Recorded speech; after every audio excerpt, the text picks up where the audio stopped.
What's up, folks? Today we're going to be talking about the LED Pocket Square or the Pocket Gizmo, and I'll be recommending some battery packs to go along with it. Let's get started.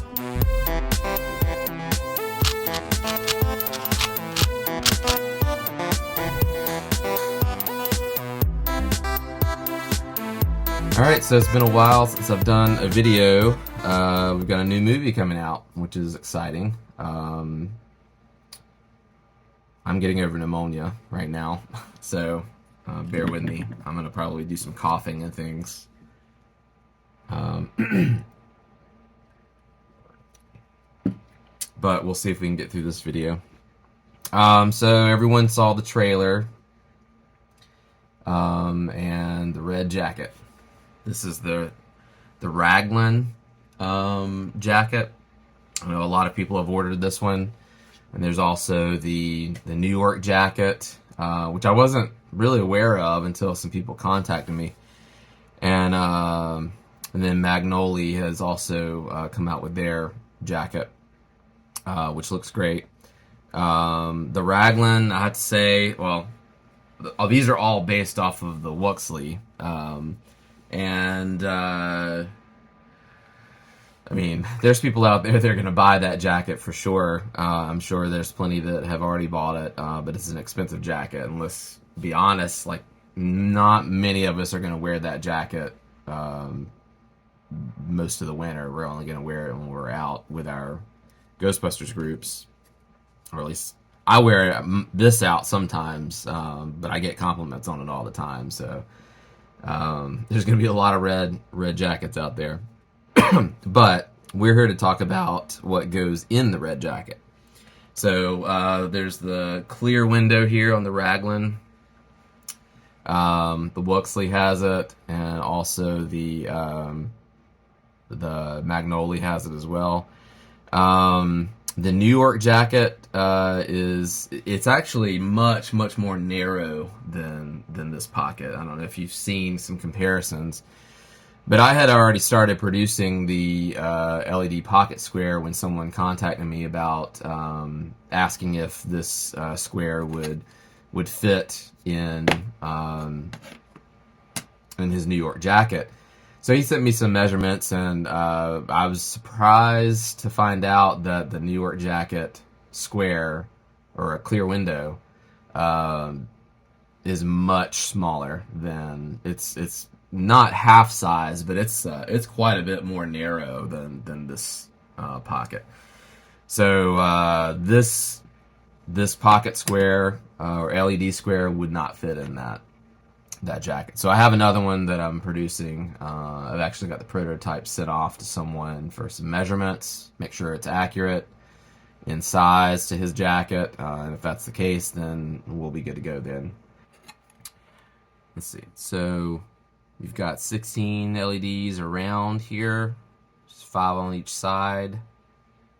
And then you have a brightness and a pattern button right there. And I want to give a shout out to Shannon Obendorf. She was very instrumental in helping to develop this because she had a Wuxly jacket. I sent her, this is actually the one that I sent her. This is the very first prototype that I made. And I've just got it, kind of rigged on demo mode so it cycles through all the colors. But had her, fit it in her jacket. It actually fit perfectly. She took some pictures, took some measurements, and sent it back to me, which was very helpful. So thank you, Shannon. Sincerely appreciate it. So let's talk about some of the features of the board. So let's see, use this one here. You see these tabs on the sides here and on the bottom. Those are really meant to be broken off, and you can just use a set of pliers to break those off. You're not gonna damage the board. The LEDs are far enough away from the edge where you're not going to damage it. But if you need to fit this to the Raglan jacket, notice that this is not going to fit into the clear window right there. I don't know if you can see that or not. It's not going to fit into the clear window with these tabs on it. So you have to break those off for the Raglan. For the Wuxly, you're fine to just pop this in. The Magnoli, it's months away from being produced, so who knows? But more than likely, if you needed to, you could just break all the tabs off and you could fit it into anything, I'm sure.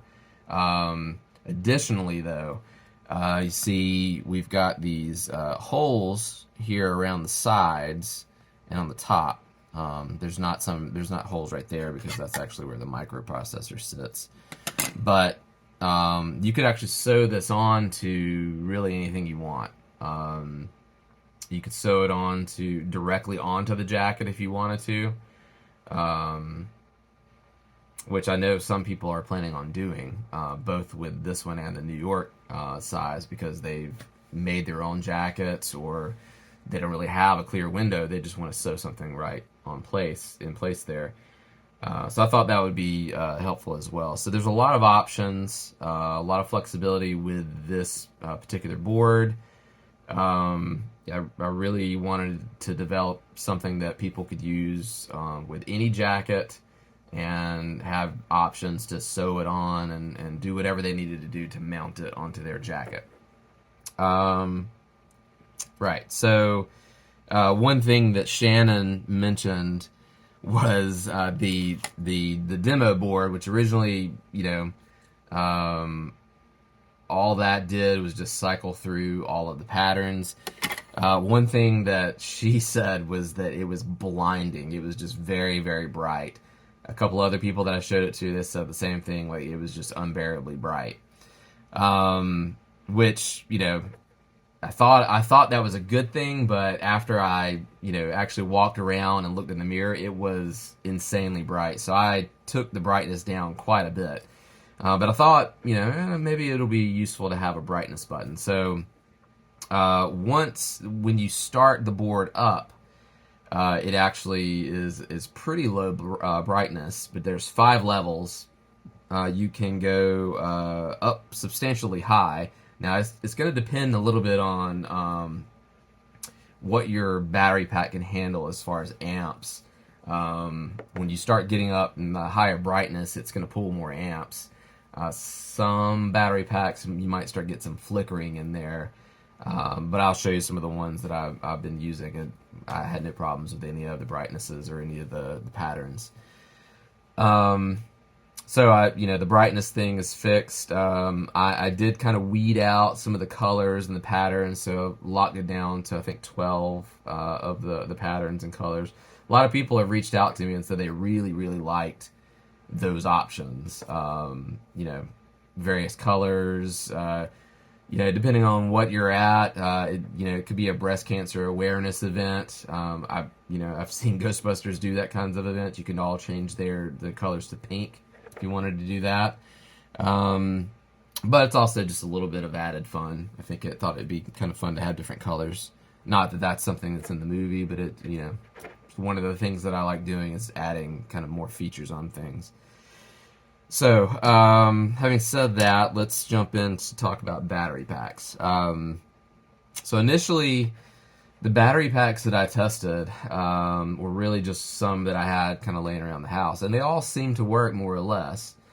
But I thought I would kind of branch out, and I've actually tested, at this point, it's about 15 different battery packs. Some of them I've already sent back to Amazon because I took them out of the package, plugged them into the board, they didn't work, or they didn't, the voltage was not stable enough, and so they just went right back in the box, and I sent them back. One thing that I'm discovering, and this is really important,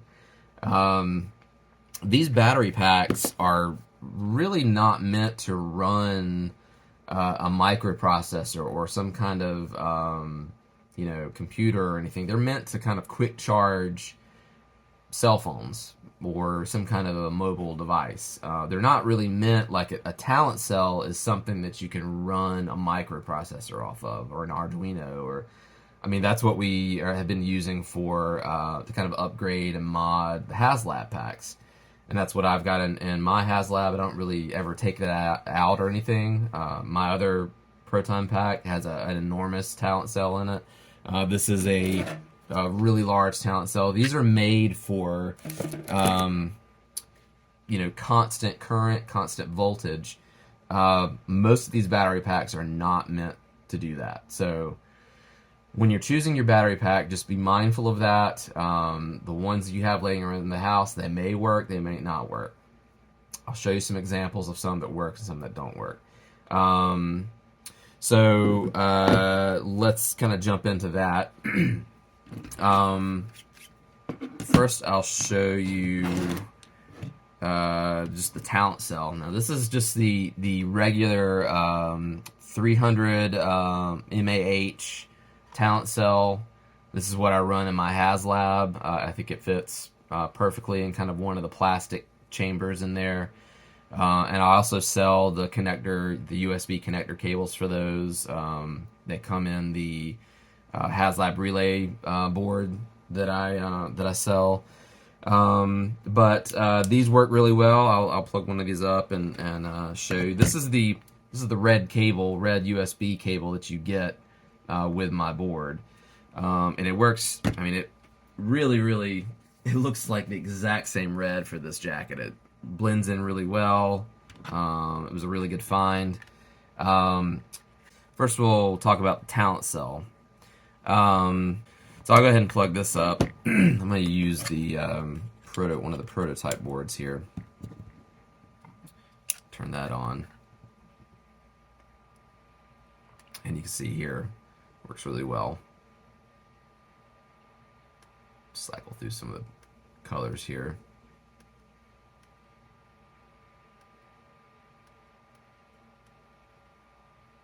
That was a cool one. I'll put that one at the very end, and then you can just turn it off if you want. So that one works really well. Next one I want to show you is this is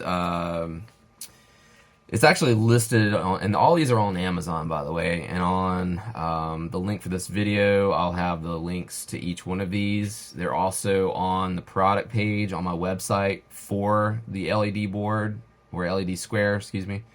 You can purchase them on there, and as I said, like, you can probably find other battery packs. I mean, I know you can. There's tons and tons of them out there. What you really want to look for is a 5 volt and about 2.1 amps. That's kind of the good zone of amps.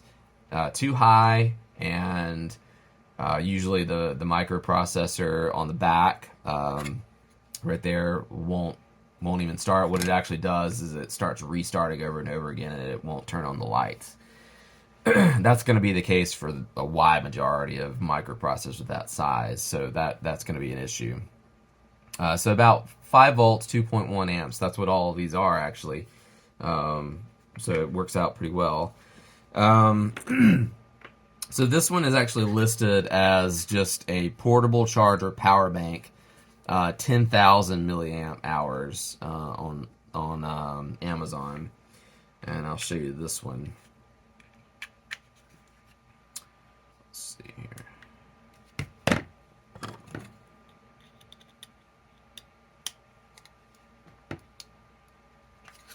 You can see that pretty solid, constant voltage on that. Looks really good.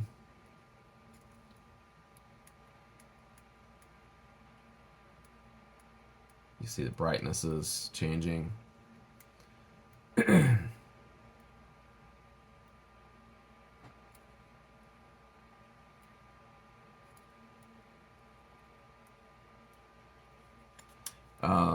So another good option there.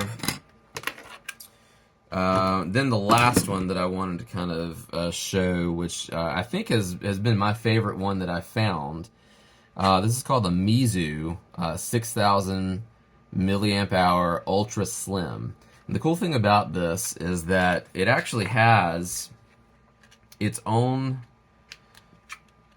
USB-C cable that you can have on the side of it. It just pops right out of the side, and you can plug it into your board.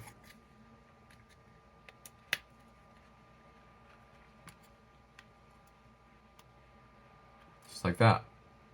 This can tuck right behind it.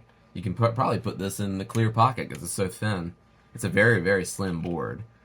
But I usually put them in the pocket behind the clear window, just to kind of not make it protrude out any. And that's the other thing about the clear window. Now, in the movie, I'm pretty sure that they use your standard LED bulbs like this. And originally, that's what I was going to use. The problem with that is that this sits kind of right where you're going to put on your pack and take it off. I promise you, these will get bent or break very, very easily. So I decided that's probably not a good idea. Also, there's not a lot of room in that window, and I wanted something that sat much flatter on the chest. Whether or not, it's accurate, honestly don't care. I think this is very rugged and will withstand a lot of use. Plus, I wanted to add the functionality of adding the changing colors and the brightnesses, and I also wanted the ability to make it so everyone could use it on different jackets as well. Let's see. So that's the 3 different battery packs. Now this battery pack, this is one that I've had laying around. This is a INIU battery pack, like INU, or I don't know how you pronounce that. But these are really good. They come in kind of a double pack. There's also a red one of these. So what the problem with this particular one is that at a full charge, this has 3 amps. And you remember a minute ago I said 3 amps is it's too much for the microprocessor on the back. And what you'll see is a lot of flickering. Let's see if I can show you that this actually works. Now this is, you can see this is not, I don't know if you can see the blinking, yeah. So this is not fully charged. You can use a lot of these types of battery packs that are over 2.1 amps if they're not fully charged. So you can see that's not fully charged. And you can see this, it runs the LED square perfectly fine. It'll actually run all of the brightnesses, and it will run all the patterns with ease. No problems with any of them.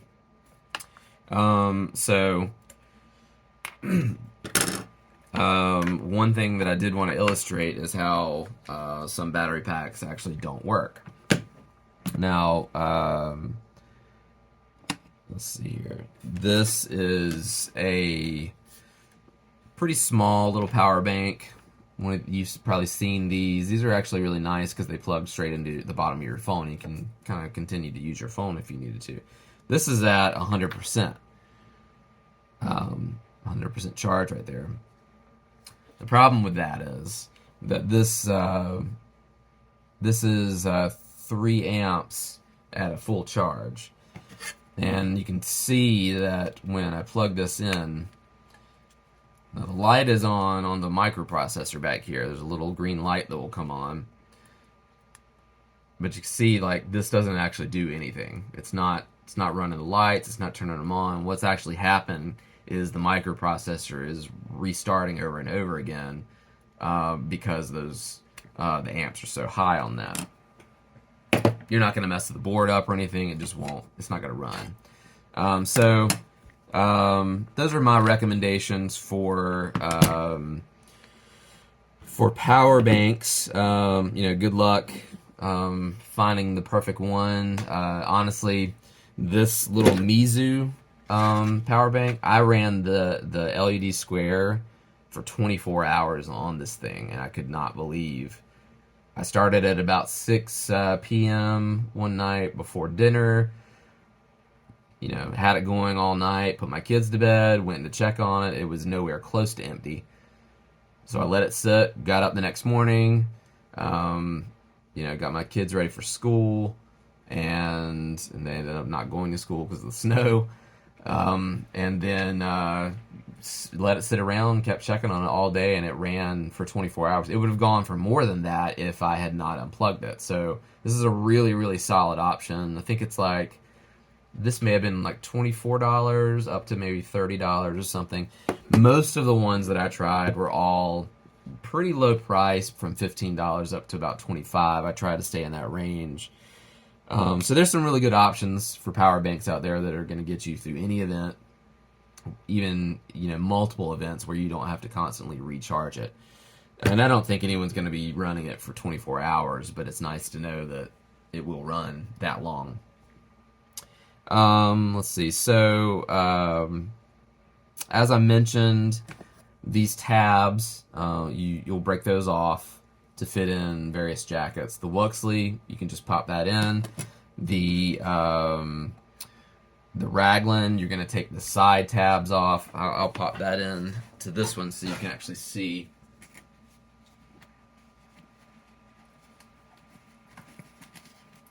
So that fits in perfectly right there.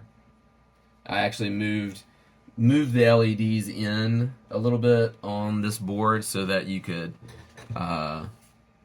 see the LEDs a little bit more. And then, as I mentioned before, you can just pop all of the tabs off, and you're going to want to sand the edges off of that just so you don't mess up your jacket. But you can sew it directly on your jacket, or really whatever you want to do. Let's see. I think that's it, though.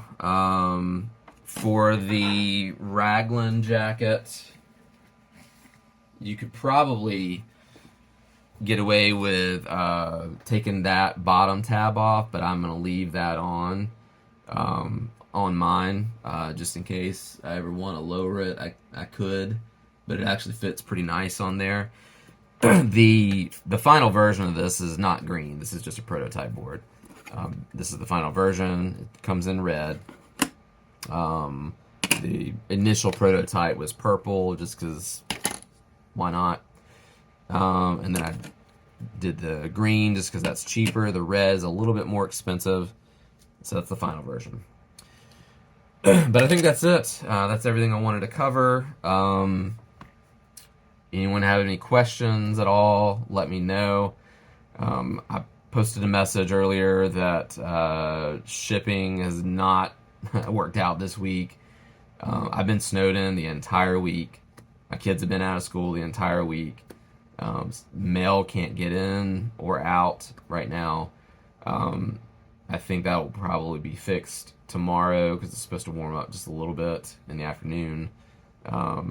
So my apologies on that, but it is what it is. I can't really control the weather. Unfortunately, the mail didn't even run on the last Monday because it was a holiday, so it just didn't work out this past week. But everything will be going out this coming week, hopefully, and you'll be getting email updates about everything as well.